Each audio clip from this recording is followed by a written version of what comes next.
explain a bit more about Switchmed trip in Egypt. It started in 2015 by a green scoping economy study. Bonjour, je suis M. Coutois, je viens de la Côte d'Ivoire. Je travaille pour le secteur privé. Definitely, there are a lot more to be done. I mean, all these pillars we spoke about, especially the awareness campaign. It's important to know the resistance you got from them, and also the ignorance on the side of the banks. Let me tell you, in the first meeting we had with the producers, and especially the what do they call it, the governmental department that supports the producers of plastics.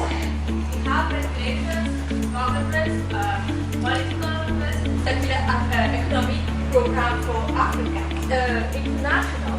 But do we need some kind of regulations to be heard? Because yesterday I made a comment on the policies or guidelines.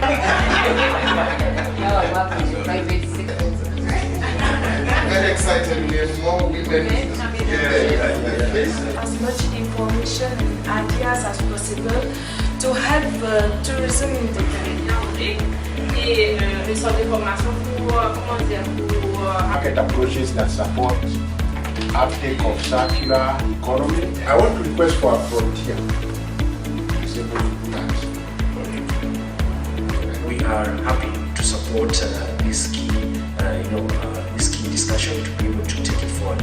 And lastly, just to wrap up, commercial banks that previously were considered corporate, but are indeed getting into lending to SME and smallholder farmers. So in Mauritius, there are two ministries which are responsible for the finance sector. So you've got the Ministry of Finance, which looks after the banking sector, and the Ministry of Financial Services and Good Governance, where I am from.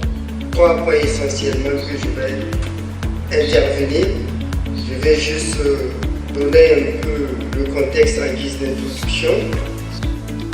So in my presentation today, I'm going to start from a broad perspective, give you the major trends we are seeing in green and sustainable finance.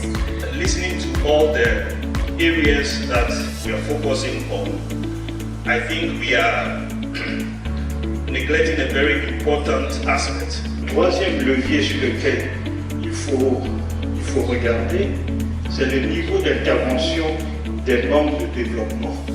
What kind of measures are factored in by APSA when we are supporting the SMEs? I want to compare between a traditional investment and a green investment. In providing key recommendations on regional frameworks on green business and circular economy in Africa. So we had 4 panelists, which included Mrs. Pillay Naiken, who is the lead analyst for financial services. So the first one, presented by Mrs.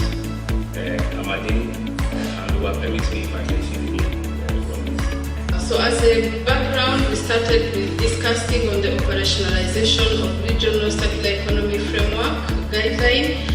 It was more of a recognition of the need of the document. The first presentation actually was looking at the South Africa experience, and we had the comment made that we are rich in policies, but how do we make the policies work for us? A lot of capacity building has been done on circularity and also on environmental issues.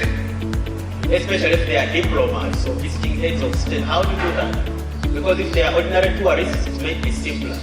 I think in all the groups, one is around the environment and social risk management. I think yesterday we have discussed a lot of things about the informality of security sector in waste management issues. Final comments, especially with respect to markets, trade, and other issues we are talking about, sustainable products, is about concrete actions. It's a policy adopted by the Commission for Tourism. In addition to African Union approach, having to put in place sub-regional platforms